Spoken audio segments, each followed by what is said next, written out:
I'm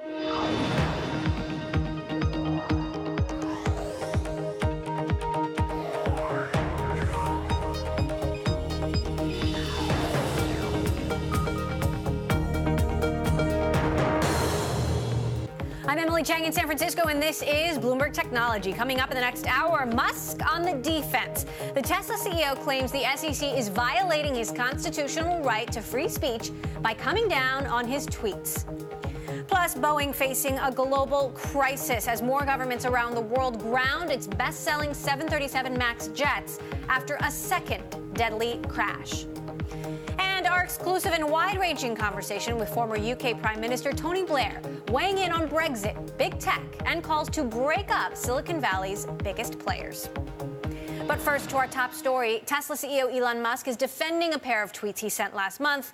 In February, Musk tweeted that the electric car maker would make about 500,000 cars this year. Just a few hours later, he revised that tweet, saying, meant to say annualized production rate at end of 2019, probably around 500,000, i.e. 10,000 cars per week. Deliveries for a year still estimated to be about 400,000. The SEC has asked a judge to hold Musk in contempt for violating restrictions on his social media posts due to a prior settlement. Musk told a judge in New York, meantime, that he has a right to free speech, though he did say he's dramatically decreased his tweeting so as not to get into unnecessary disputes with the SEC. Joining us now from New York, Bloomberg's Craig Trudell, who covers the company for us. And Craig, Musk's team filed a 140-page response. What is their argument here? Yeah, initially this looked pretty straightforward, where the settlement required for any material that, or any information that could be reasonably considered material, that Musk had to go to the company and ask for pre-approval to send it from his Twitter feed. Tesla and Musk don't deny the SEC's claim that he didn't get pre-approval for the tweet that you mentioned earlier. So this seemed pretty straightforward. The case that Musk and his lawyers are making, in part, are the First Amendment argument that you laid out, but also they take issue with the idea that tweet was material. They say that there wasn't a reaction in the stock, which I can attest to. I remember when it went out and there wasn't much movement in how the shares were trading.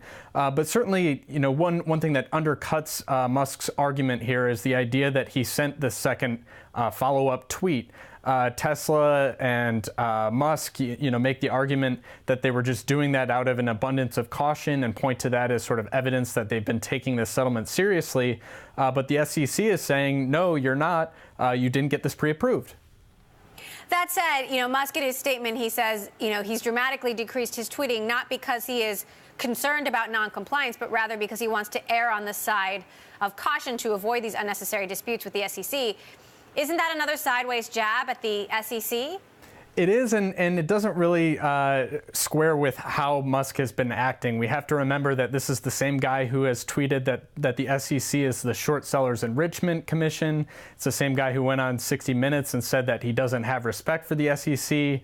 And more recently, when the SEC sought to hold him in contempt of this settlement, he went on the attack again. So when he says that he's been, proceeding with caution or tried to be careful about getting into unnecessary disputes, he sure is getting into a lot of disputes. And so that just doesn't really sort of square. That is one argument that he made that didn't seem to make a whole lot of sense.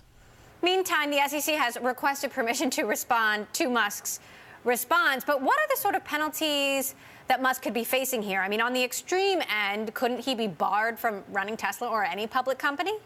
Yes, and that was the punishment that the SEC initially sought back in September, and you saw this really rash reaction in the shares, and it only took until the next day.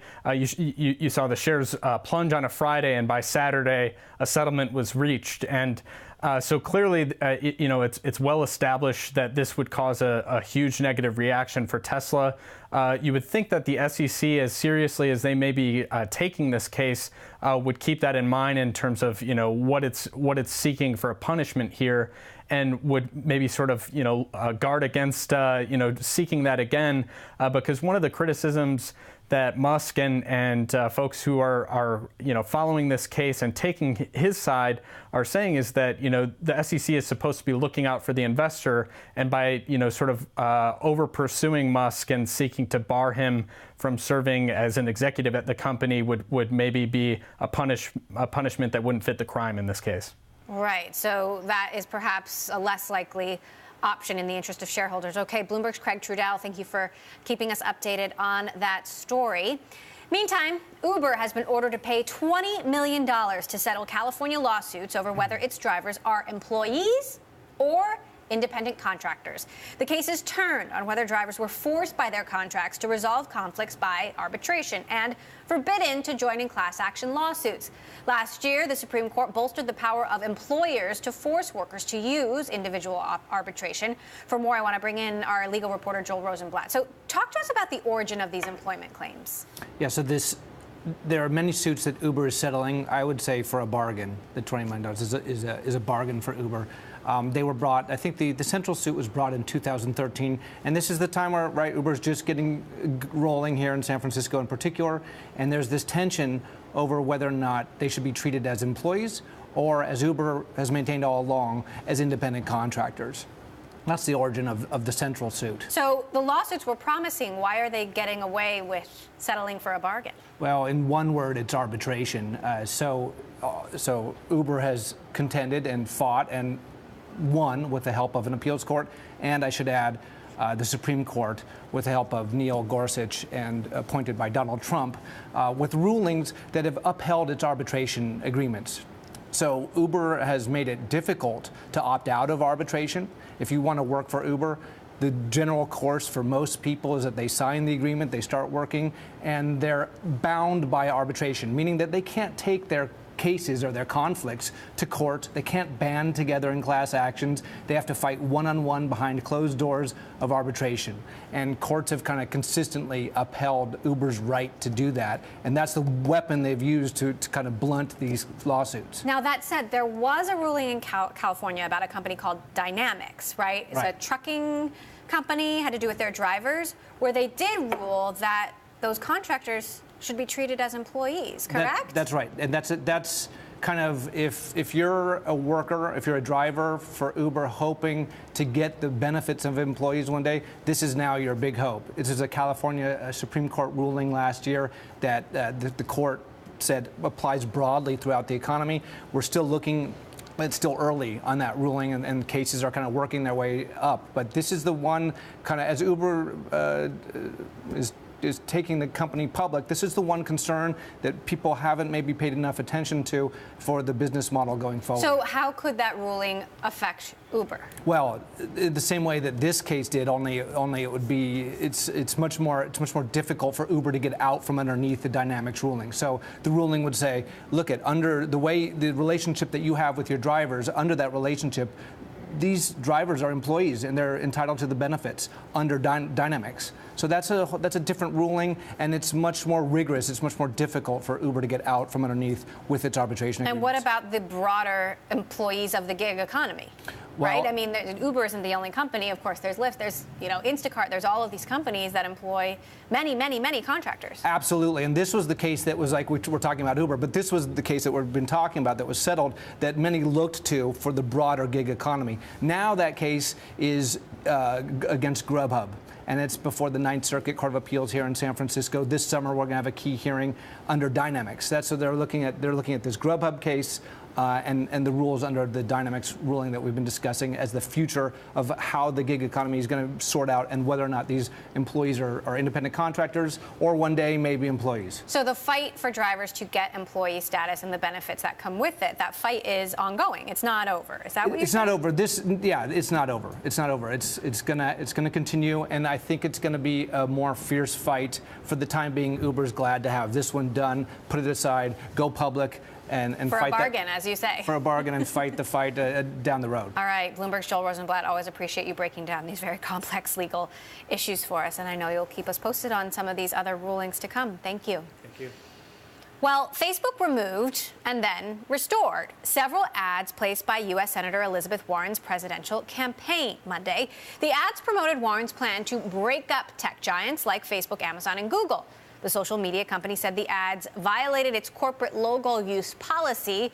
Warren swiped at Facebook over the removal, tweeting, "Curious, while I think Facebook has too much power, let's start with their ability to shut down a debate over whether Facebook has too much power. Thanks for restoring my posts. But I want a social media marketplace that isn't dominated by a single censor." Facebook restored those posts for the sake of, they said, robust debate. Meantime, U.S. Senator Ted Cruz also sided with Warren, retweeting her tweet, saying, "First time I've ever retweeted Elizabeth Warren, but she's right. Big tech has way too much power to silence free speech. They shouldn't be censoring Warren or anybody else. A serious threat to our democracy." It's a debate we're going to continue to have here on this show.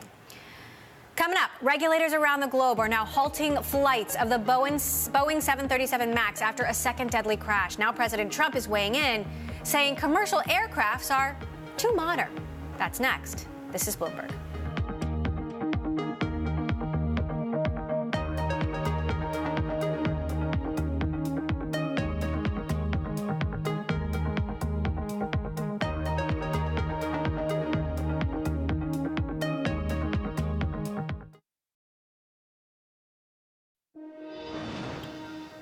Around the globe, the issues of tech regulation and enforcement have become a major platform for politicians. I caught up with former UK Prime Minister Tony Blair and asked him if he thinks big tech needs more regulation. Politicians exploit people's anxiety about the pace of change and the accelerating pace of change. They see these big companies, these wealthy people who run them, and they target the companies and they target the technology as something that's going to disrupt and change our lives in ways that we can't control, and it's basically a bad thing.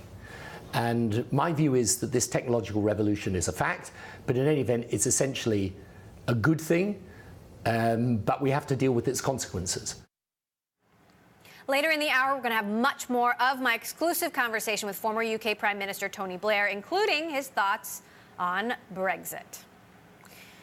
Well, investigators are still piecing together why an Ethiopian Airlines Boeing 737 MAX plunged to the ground minutes after takeoff on Sunday, as regulators around the globe are opting for caution. Officials in the UK, the EU, India, China, Australia, and Indonesia have all now grounded the planes, while the US FAA and Boeing say they're still confident in the jets. Meantime, President Trump tweeted, "Airplanes are becoming far too complex to fly. Pilots are no longer needed, but rather computer scientists from MIT. I see it all the time in many products, always seeking to go one unnecessary step further when often old and simpler is far better. Split-second decisions are needed and the complexity creates danger. All of this for great cost, yet very little gain. I don't know about you, but I don't want Albert Einstein to be my pilot. I want great flying professionals that are allowed to easily and quickly take control of a plane." Brooke Sutherland covers the industrial sector for Bloomberg Opinion and joins us now from New York. So, Brooke, is there any truth to the president's assertion here about the technological risks to modern flying?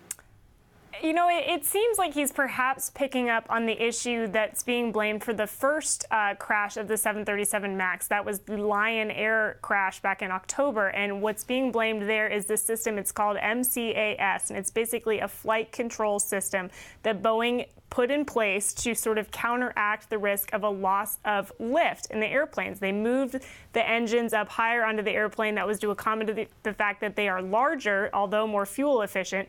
And then that system got faulty sensor data that triggered it up and caused the plane to dive down. And so in that respect, I mean, he does sort of have a point in that this system was throwing off the normal operations of the airplane and that there are manual overrides, but they were more difficult to execute than perhaps should have been necessary. There's been a lot of pushback from pilots saying they weren't properly trained on all of the features of this system, that they didn't feel like they had all the methods in place in order to do what they needed to do. Now, the counterpoint to that, I think, would be that innovation is a good thing. Research is a good thing. This is a more fuel efficient plane that's generally supposed to be safer, smarter. All of these technological advances that have allowed us to, generally speaking, be very comfortable flying, I think are a good thing. So now you have multiple countries around the world grounding these planes, and yet still not the US FAA. The one analyst from Jefferies called it a rebellion against the FAA? I mean, how unprecedented is this? I think it's extremely unprecedented. And I mean, you remember the 787 with Boeing when they had those battery fires, and the FAA did come out and ground the planes in that case. And so to see the FAA so isolated in sort of its resistance here and not taking a more conservative approach, I think is really unique. And you have to wonder at what point that starts to reflect on the global world's view of the Trump administration. I mean, it's sort of a rebuff of the FAA's word in a certain extent to say, you may think this is airworthy, but we're going to find out for ourselves, which I think is a really telling and really sort of stunning statement on part of the world. So what do you think needs to happen here in order to make flyers and investors more comfortable with the technology on these planes? Or, is this a huge setback, even though we don't know the cause of this crash? I actually think that the groundings could be a positive thing for both Boeing and for general flyer confidence. I think if Boeing wanted to be proactive and perhaps get out in front of this, I mean, understanding that we still don't have very much information about what happened in the Ethiopian Airlines crash, but why not play it safe? Why not say, you know what, we're going to put these planes on the ground until we figure out what happened, because we want everybody to feel absolutely comfortable and confident in getting aboard these aircraft. So I think, with the 787 grounding, that was thought to be disastrous at the time that it happened, and there were all of these doom and gloom predictions. That didn't actually come to fruition. The plane turned out to be a huge generator of profit and cash for Boeing. It now has a stellar safety record, and so I don't think a grounding is necessarily a death sentence. Now, what would be is if you did have any type of tragic accident occur in the U.S. among the airlines that are still flying these planes. Right, and I'm actually looking at the map on FlightAware right now of the airlines that are still flying these planes in the United States. American, Southwest, dozens of them are in the air right now. The black boxes have been found, and we're just waiting for investigators to determine the cause. But in the meantime, we will see how other countries and governments respond. Bloomberg's Brooke Sutherland, thank you so much for that update. Coming up, by 2025, India is set to be the world's third largest economy, and venture capital firms are anxious to get in on the growth. What trends are they seeing in India next? And if you like Bloomberg News, check us out on the radio, listen on the Bloomberg app, Bloomberg.com, and in the U.S. on SiriusXM. This is Bloomberg.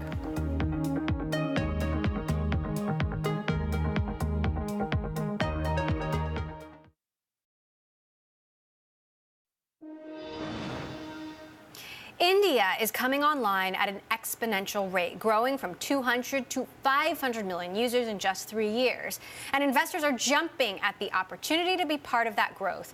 Since 2015, Lightspeed India Partners has raised 2 new funds totaling $310 million. And with 6 partners across its Delhi and Bangalore offices, it has become one of the largest VC teams in India. Now it is starting to see some of its investment spread globally. Joining us to discuss, Bejol Somaya, a partner at Lightspeed India Partners, with a relation to Lightspeed Venture Partners, That's right. which we often cover here in the United States, right? Yes, absolutely. Yeah, we started investing in India as Lightspeed actually about 12 years ago. And then as the opportunity opened up, we decided that we would start dedicated funds for the region. As we saw mobile growth really exploding and leading to the internet growth that you just spoke about. So the growth in India has been astounding. 20 million people online in the year 2000. That might be 700 million in 2020. So how do you even begin to assess the opportunities? Are they just exploding, or is it pretty obvious where you should be putting your money? No, it feels like it. And I think what's changing is at the same time that you have internet growth exploding, you have now a cycle of repeat entrepreneurs in the market that are forming from some of the more scaled companies, and you have more and more risk capital available. So you have the intersection of multiple different things happening. Macro tailwinds are strong. That's leading to a lot of opportunity. And I think that what we're beginning to see and what we're excited by is that technology is making its way into every industry. So it could be commerce and retail, hospitality. One of our companies, Oyo Rooms, is doing a great job there. Logistics, ride sharing, transportation, media. So a lot of the things that we've seen in other parts of the world, in other large digital economies, is beginning to happen in India. Big U.S. e-commerce and commerce companies like Amazon and Walmart have taken an interest in India. Amazon has invested billions of dollars. Walmart bought Flipkart, of course, in a big coup. Yes. And those businesses combine logistics and e-commerce. How has their arrival impacted your job? Yeah, I think it's a net positive thing, because for us as early stage investors, we want to build companies that ultimately will get public or will have some form of exit. So the idea that there is downstream capital or strategic investors or buyers for these companies is a good thing. One of the things I often say about India is it's an open market, so it's the world's next big digital economy. It's open, and what that means is now capital and interest is coming in from all over the world. So it could be the US and US strategics. There are Chinese strategics and investors that are getting very active, folks like Naspers. So there's capital flowing in from all parts of the world. I think that's good, provided it's ultimately used in the right way, because too much capital can also be problematic. On the other hand, doesn't their arrival also threaten startups? I mean, Senator Elizabeth Warren calls that area around big tech companies the kill zone, where either you get bought by a big tech company or you get killed because they do it themselves. It can. The way I think about that is if entrepreneurs in India are replicating playbooks from other markets, then you run the risk of the original playbook writers showing up, like Amazon, and running their playbook. And it's going to be tough. I think actually over time, the largest companies, the most defensible companies, the most valuable companies will be those that are built with a very India-first mentality, appreciating the nuance of that market, writing the playbook for that market. And I think when you do that, and we've seen that with some of our companies like Oyo or Byju's or Indian Energy Exchange, when you build companies for that market, usually there aren't other folks that are doing what Amazon and Uber can do. How does investing in India differ from investing in the United States? How is your job different from Jeremy Liu's? Yeah, look, I think fundamentally we do the same thing. We've got to identify great founders early, going after big markets. So I think the fundamentals remain the same. What great entrepreneurs need to do remains the same. But the business models will vary in those markets. I'll give you an example, Emily. For example, if you take Airbnb in hospitality, thin layer, largely technology, very scalable, doesn't get involved too much in ops. You take a company like Oyo Rooms. You need to, in a market like India where supply quality is so variable of hotels, you need to go in and fix that supply. You need to be prepared to do some heavy lifting. And last quick question, how do you deal with the government bureaucracy, which is infamous in India for slowing things down? Yeah, well, that's tough. I mean, in a lot of these new sectors, and I think this is true globally, regulation is always behind business models. So that is, I think, a part of our job in every market, to be honest. The new government, or the government that was elected a few years ago, is more progressive with respect to business, and so we feel pretty positive on that front. Okay. Lightspeed India Partners partner, Bejul Somaya, thank you so much for joining us. Thanks. All right, coming up, Theresa May's Brexit plan just failed again in Parliament. We're going to hear what former UK Prime Minister Tony Blair has to say about the process, what timing. I sat down with him earlier today, and get his thoughts on tech regulation. We're also going to talk about the private space race heating up and one company that is taking on Elon Musk. This is Bloomberg.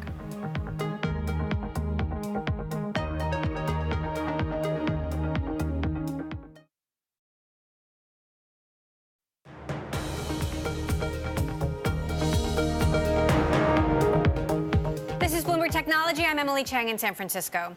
UK Prime Minister Theresa May's Brexit deal was once again rejected by Parliament Tuesday, throwing the country deeper into political crisis. Members of Parliament are expected to vote Wednesday to take a no-deal option off the table, but former UK Prime Minister Tony Blair isn't optimistic. I spoke with him earlier today about the Brexit process. Parliament will reject that, since there's always been a huge majority in Parliament against no deal. So I've always said it's very, very unlikely this will happen. And then, frankly, we will be into an application for an extension of the process. I also spoke to Blair about the role of tech in government as he wraps up a tour here in Silicon Valley, and started by asking about an op-ed he wrote in TechCrunch this week, where he said, quote, populists of both left and right have risen in prominence, and in their search for scapegoats to sustain their success, tech is now firmly in their firing line. Take a listen to why this concerns him. Politicians exploit people's anxiety about the pace of change and the accelerating pace of change. They see these big companies, these wealthy people who run them, and they target the companies and they target the technology as something that's going to disrupt and change our lives in ways that we can't control, and it's basically a bad thing. And my view is that this technological revolution is a fact, but in any event, it's essentially a good thing, but we have to deal with its consequences. But if it's handled in the right way, it can change our lives in good ways, and it can offer enormous opportunities, and it's up to politics to address how we access those opportunities and mitigate the risks, because it will also, for example, displace jobs. You also say that the first politicians who master the tech revolution will decide what the future looks like. How so? Because I think if I'm right in saying this technological revolution is the 21st century equivalent of the 19th century industrial revolution, if I'm right in saying that, then look back on what the 19th century industrial revolution did. It changed the way people lived and worked. It changed the relationship between the countryside and the city. In the end, it changed the laws. It changed politics. It changed everything. And this will be the same. So the first politicians that come along and understand it, master it, make sense of it, and show how this can form a narrative of the future that is essentially optimistic, those are the ones that will succeed politically. So Democratic presidential candidate, U.S. Senator Elizabeth Warren, has just proposed breaking up the biggest tech companies, Google, Facebook, Apple, Amazon. I assume you don't agree with her proposal, but what do you think? I don't agree with her proposals, but I think it's a really interesting speech. And, to be fair to her, I think it's a speech with an intellectual coherence to it, and I think what it shows is, I think, where the Democrat platform may well go, and exactly the same issues are going on in the UK and Europe that viz big tech. Personally, I think a better way of dealing with it is to regulate them through actually having a regulator for these large tech companies, because I think if you try and break them up, I'm not sure that really works. I think if you try and slice them up, you'll find enormous difficulty in doing that. And it's important always to understand that one of the reasons these companies are so large is because they're offering a service people want. So yes, there are huge questions that arise out of their dominance and their power, but I think it's a better way to regulate this in a way that has the public interest put into the mix when we look at these companies in a sort of structured way, than think that you're actually, if you cut them in three, you're going to create a competition. So what does that regulation look like to you? And should the U.S. take the lead of the EU, which has been pretty tough on big tech? Yeah, but I think it's less about sort of being tough or not tough. It's working out what the right way to do it. And one of the other things we suggested, by the way, is that it would be sensible, particularly given the huge competitive power of China in AI, particularly in time to come, it would be sensible if Europe and America worked together on this. How so? Because if you created a more level playing field between Europe and America, you would actually you would give people the opportunity then to develop technologies of the future. It would allow these companies, not these big companies, and they're big enough already, but other companies to grow. And I think it would be very sensible to have a kind of transatlantic alliance on regulation of tech for the future. But the purpose of it should not be to hit them or be tough on them. The purpose of it should be to represent the public interest, because obviously there are public interest issues that come with this. And the sensible thing, rather than trying to decide each of these issues by either, as I say, breaking them up, because I'm not even sure that would destroy their monopoly power. If you broke them up, you might just find you have created three monopolies, not one. Do you believe they're a monopoly? Well, they are powerful. Let's say they're, if you take Facebook, Google, Amazon, they're incredibly powerful. They're likely to become even more powerful in time to come. But I think a better way of doing it is to look at it in terms of, say, how do we have the public interest into this? So I think these companies, where I think Elizabeth Warren is right, is that they are like utilities, right? They're utility platforms. And so, in the same way when, electricity and the water industry and other things were created in the 19th century, and they were created first in the private sector, in time people said, well, look, these are utilities everyone depends on, so they're going to have to be publicly regulated. In some cases, people even went to publicly owned. But the point is, if they've got that amount of power, there will be a demand from the public that the public interest is taken into account. But I think a better way of doing that is to have regulators that work with those companies rather than break them up. So Facebook, for example, multiple scandals, compromised the data of millions and millions of people, many apologies. Mark Zuckerberg, the CEO, has now said, we're going to focus on privacy, we're going to focus on private communication. Is that enough? Well, I understand why he wants to do that, and privacy is obviously an issue, but I think the central question for all of these tech companies is power. It's their power. I mean, they are powerful. If you look at their dominant position in advertising, or if you look at the role Facebook inevitably will play in politics today. Now, what I think is, in a way, absurd is to sort of say to them, you've got to be responsible for everything that's happening. Right? The truth is, it's a joint responsibility. We have a public interest in making sure that they exercise their position responsibly, but we're going to also have to work with them to share that responsibility from the public policy point of view.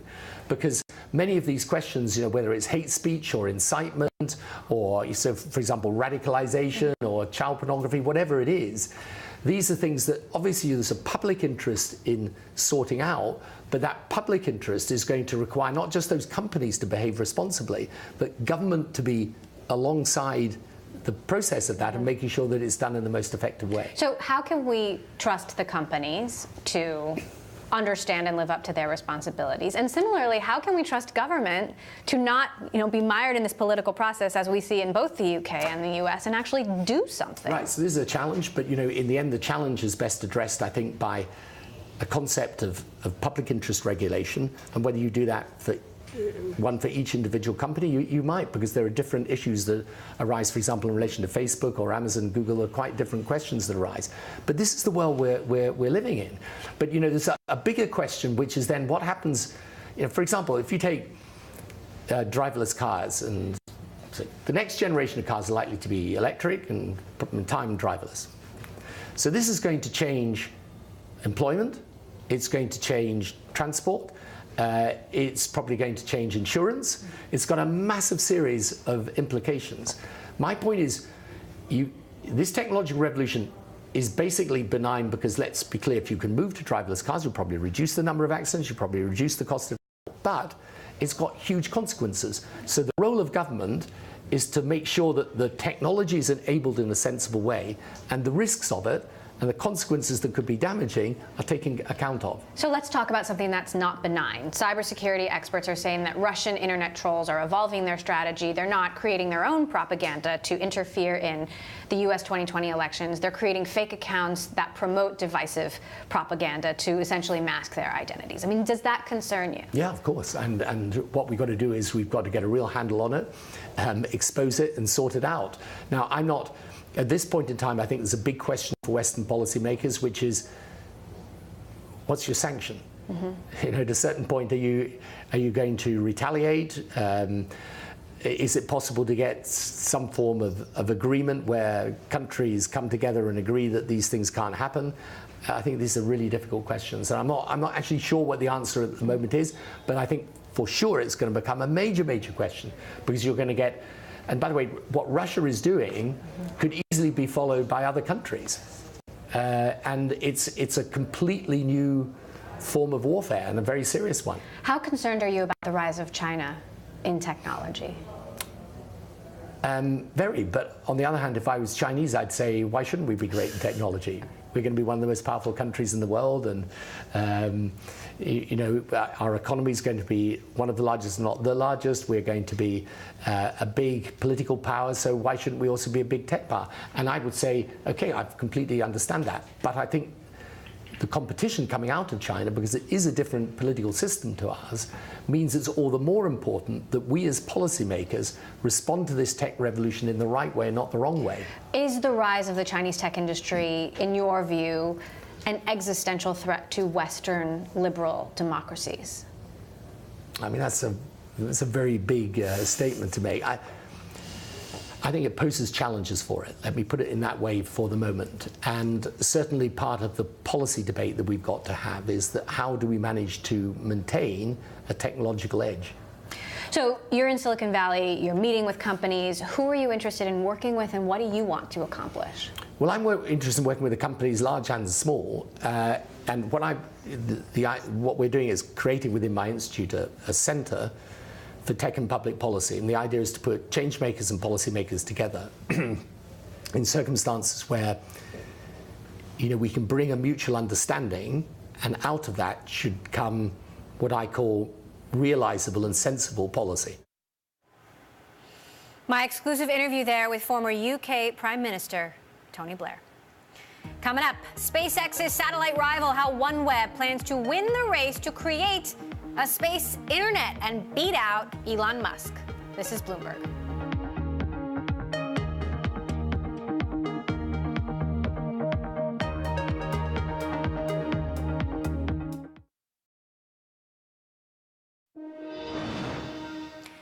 Satellite maker OneWeb recently took the first steps toward its goal of building a space internet. In other words, using thousands of satellites to help provide Wi-Fi access to everyone on the planet. Ashley Vance reports on OneWeb in the latest edition of Bloomberg Business Week. He joins us now from Palo Alto. And Ashley, report on OneWeb's very first launch from the heart of the Amazon. How did that go? It was pretty interesting. Yeah, you know, I was in French Guiana, which is up at the tip of South America, and I've been covering OneWeb for several years now, waiting for them to get to this point. And so finally, you know, they've launched the first 6 of what's meant to be 1,980 satellites. So what exactly does OneWeb hope to accomplish, and how are they taking on Elon Musk? So both companies, SpaceX and OneWeb, are in this game to do what you could call a space internet. And basically today, there's still about 3 billion people that can't be reached by fiber optic cables. And so they want the same internet that the rest of us enjoy. And so these companies are racing to provide this. OneWeb started out very much preaching this do-gooder type mission of bringing the internet to people that don't have it. They tend to be in pretty poor and remote locations. As time has gone on, OneWeb's found out that the service is very expensive to build, and so some of the first customers they're talking about going after now are actually, you know, delivering high-speed internet to planes, to cars, to boats, and people that can afford to pay for this service when they're in a remote location. But essentially, SpaceX and OneWeb are racing after the same thing, and there's a couple other companies that are doing this as well. So who's going to get there first? Well, SpaceX set up a couple satellites last year. They were test satellites for its system that it calls Starlink. It's unclear right now how well those are working or where SpaceX is as far as mass producing its satellites. So in some sense, OneWeb has the lead now. It's put up 6 satellites. They seem to be working. There's also a lot of other stuff that goes into this. You have to have these cheap antennas to receive the signal back on Earth.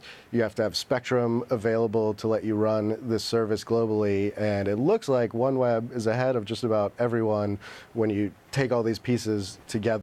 But SpaceX and Elon, as usual, keep talking a big game and say, you know, they're coming as well this year with hundreds of satellites. There's some personal tension between the founder of OneWeb and Musk. Tell us about that. Yeah, the founder of OneWeb is this guy named Greg Weiler. He's a pretty interesting character that I've profiled over the years. And at one point, he was basically working inside of Google. And when he first started thinking of this space internet idea, it looked like he might build it in conjunction with Google, and then at some point he became friends with Elon, and they were talking about the space internet, and it looked like all 3 of these groups might get together, Greg, Elon, and Google. And as time went on, Greg basically woke up one day and found out that SpaceX was determined to build its own space internet. SpaceX brought Google on as a founder, and OneWeb had to run out and get people like Richard Branson's Virgin Group and SoftBank and Qualcomm to fund its project. And so, especially for Greg Weiler, you know, this is on a personal level, I think this is some serious competition, and he would like to get there before Elon. Meantime, the amount of stuff being sent into space is rapidly increasing. You write that current satellite orders would increase the amount of hardware orbiting Earth by 5 times just over the next few years. What is all this other stuff doing? Yeah, I mean, I think we're at this really interesting point with space and rockets and satellites that most people aren't aware of, which is that the price of rockets has come down dramatically. There's a ton of small rocket companies that are just starting to launch, like Rocket Lab now, that are bringing the price even further down.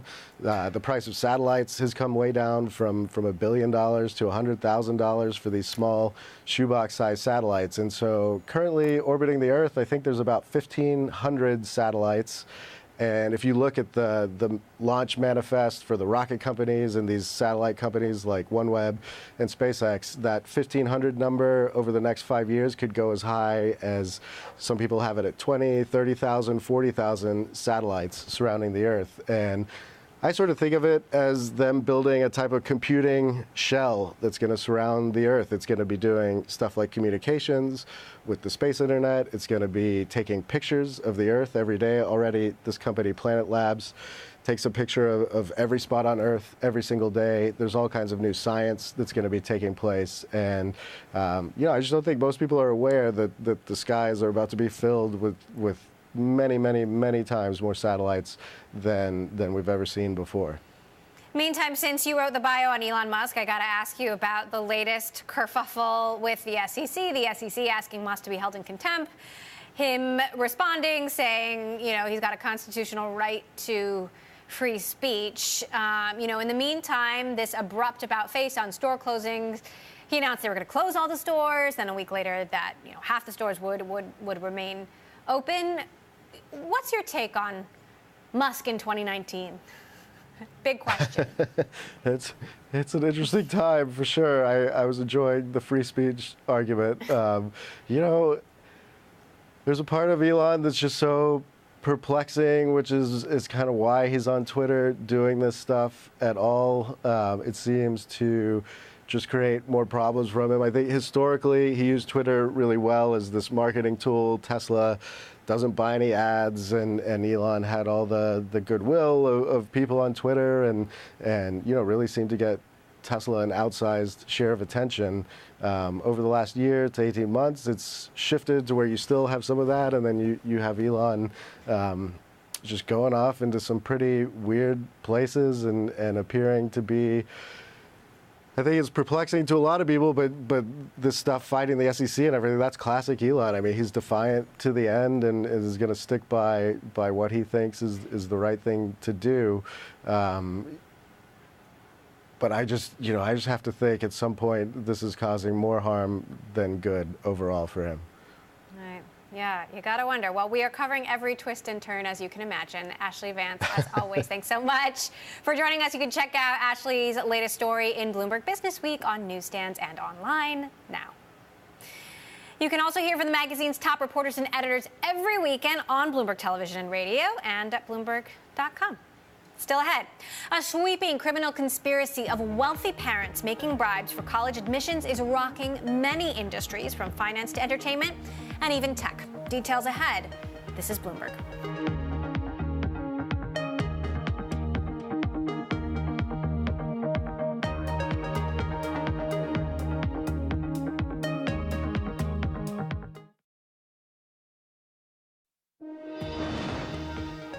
Foxconn chair and billionaire Terry Gou responded with outrage to a Microsoft lawsuit Tuesday. Microsoft is claiming Foxconn owes royalties on consumer devices. Gou responded, accusing the software giant of a personal attack against him and his company. I'll say this now to Microsoft. You're afraid. If you had the guts, go and sue them. Why push on a Taiwanese contract manufacturer making such thin margins? Why go after us? Their goal is to get public attention. Why now, in the middle of an 8-year negotiation? Because the US and China are about to sign a trade deal. Microsoft, meantime, is claiming that it is trying to merely enforce contractual commitments from a 2013 agreement with Foxconn. Parents, university coaches, and college admissions counselors were among dozens charged Tuesday in a sweeping criminal conspiracy that helped applicants win admission to elite universities. Among those charged, William McGlashan, who heads TPG's business promoting social good and has been a guest multiple times on this show. McGlashan allegedly agreed to pay $50,000 to a charity with the understanding that his son's answers on the ACT exam would be corrected, according to court documents. Robert Sangrio, founder of the venture capital firm Dragon Global Management, which has invested in Facebook and Uber, was also accused of conspiring to bribe university officials to help his daughter gain admission to the University of Southern California. And finally, it was 30 years ago that a British computer scientist named Tim Berners-Lee turned in his proposal for what would become the World Wide Web. It came into the public consciousness with simple graphical web pages, chat rooms, and AOL disks, plenty of AOL disks.